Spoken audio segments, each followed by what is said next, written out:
Lawmaker who is trying to cross from the lower house to the Senate floor. We're going to talk to ACT Teachers Party List Representative and Senatorial Aspirant Franz Castro on the line. Good morning po, Congressman. Good morning, Angela and Diego. Sa inyong mga taga-subaybay, ngayong umaga. Thanks po again, Congresswoman, for joining us today. Kumusta po yung plano natin sa ating pangangampanya bilang senador po this time around? Well, kami ay may slate na, no? Yung Makabayan Bloc, 11-man na senatorial candidate. So kami po ay nag-unite, no, para magkaroon ng isahang kampanya. No, pero may mga individual din. So katulad ko, 'di ba, ang advocacy natin ay yung sa education. Right. So tayo po ay talagang magko-concentrate, magpo-focus doon sa education sector na mga voters po natin, mga teachers, mga education workers, some students. So, yun po yung focus natin doon sa pangangampanya. Okay. So, siyempre, ang dala-dala natin, yung sa mga advocacy ko sa education, like yung sa mga teachers po, yung pagtaas ng sweldo, yung mga benepisyo, at saka yung, siyempre, yung pag-attain natin noong kalidad na edukasyon. Kung ito mga advocacy nyo na gusto nyo isulong, ano po pagkakaiba kung nasa Congress kayo or nasa Senado? Madami po nagtatanong, medyo doing well naman daw po kayo sa lower house. Ano po pagkakaiba pag nasa upper house kayo? Yes, so pag mayroon kasing representasyon ng teachers and education sector sa Senado, may talagang magpupush nung ating mga education sector na mga panukalang batas. Kasi katulad ngayon, marami tayong mga panukalang batas na nabinbin doon sa Senado. Kaya kung merong education sector na magpo-focus, no, doon sa mga ganyang mga advocacy, ay madaling maisusulong. Kasi sa ngayon, meron tayong mga 3-4 na mga nakabinbin na mga naipasa na nung last year pa, pero hindi natatalakay sa Senado. Representative Castro, I wanna ask po, no, kasi dun po sa recent survey na binalita din po namin dito sa aming programa, sinasabi po ng mga karamihan po sa mga kababayan natin ngayon, gusto po nila, ang tinitignan nila sa mga aspirants, no, ay yung mga may plataforma tungkol po sa pag-create ng trabaho, no, pag-create ng job creation laws.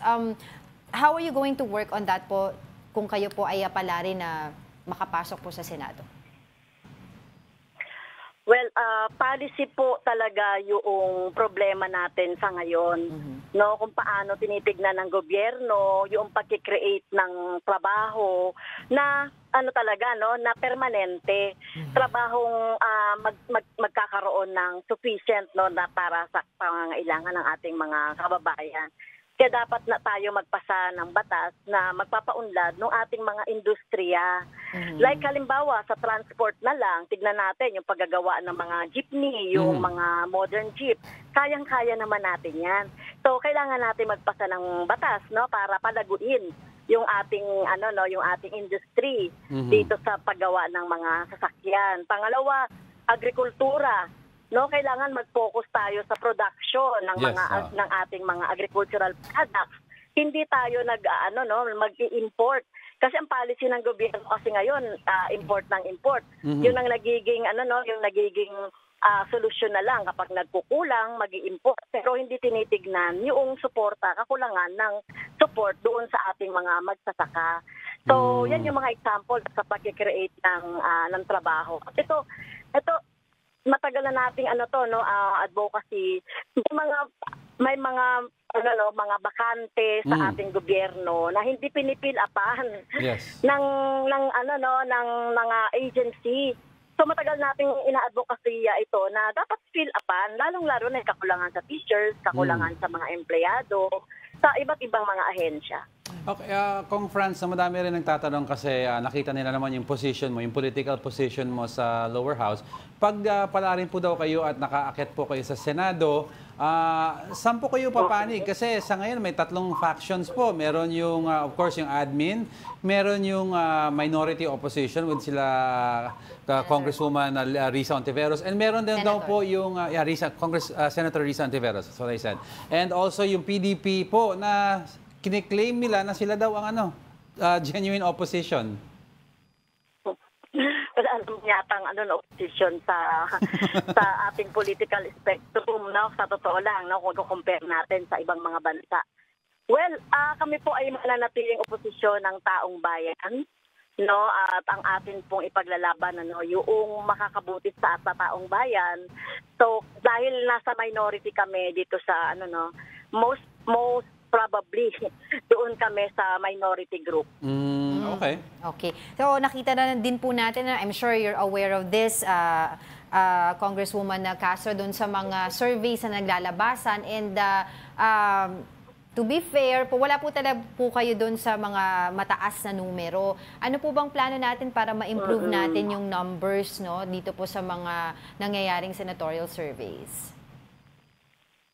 Well, kasi mga survey awareness kasi yun, pinakikita yung awareness. So, nandoon pa rin talaga yung kaisipan ng ating taong bayan sa mga pagtingin do sa mga kilala, sa mga rich.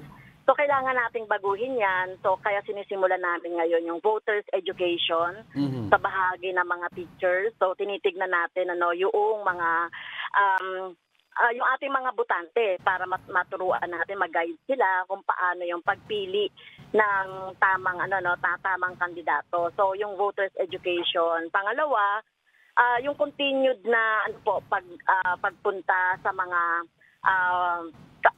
sa paglubog doon sa masa o paglubog sa taong bayan. So yun po yung pinagsisikapan natin gawin po. Kong Franz, yung ano po mangyayari daw ngayon sa party list nyo? Sino po daw, tuloy po daw ang mga advocacy nyo kasi madami pong kinakabahan na baka mapabayaan daw?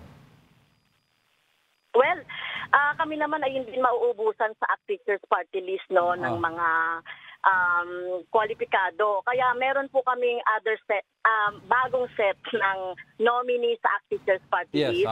Una-una si former Congressman Antonio Tinio, babalik siya as our first nominee. Yung second nominee natin, a retired teacher from BARM. Tapos yung private school teachers po, si Dr. San Juan. So, marami po kami, 10 po yung ating pwedeng pumalit sa amin. Kung yung daw po, yung usapin tungkol dito po sa plano na ma-impeach itong o impeachment complaint versus sa VP Sara, is that actually true? Or is it pushing through?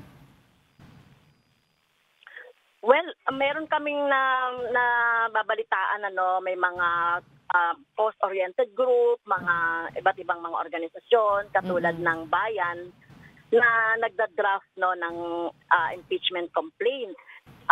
Kung ito po ay darating sa Kongreso, mabe-verify at ma-endorse namin kasi galing ito sa People's Organization. Okay, sige. Patuloy po kami makipag-coordinate sa inyo tungkol sa issue na yan. But for the meantime, maraming salamat po ulit sa inyong oras. That was ACT Teachers Party List Representative and Senatorial Aspirant Franz Castro. Thank you so much po.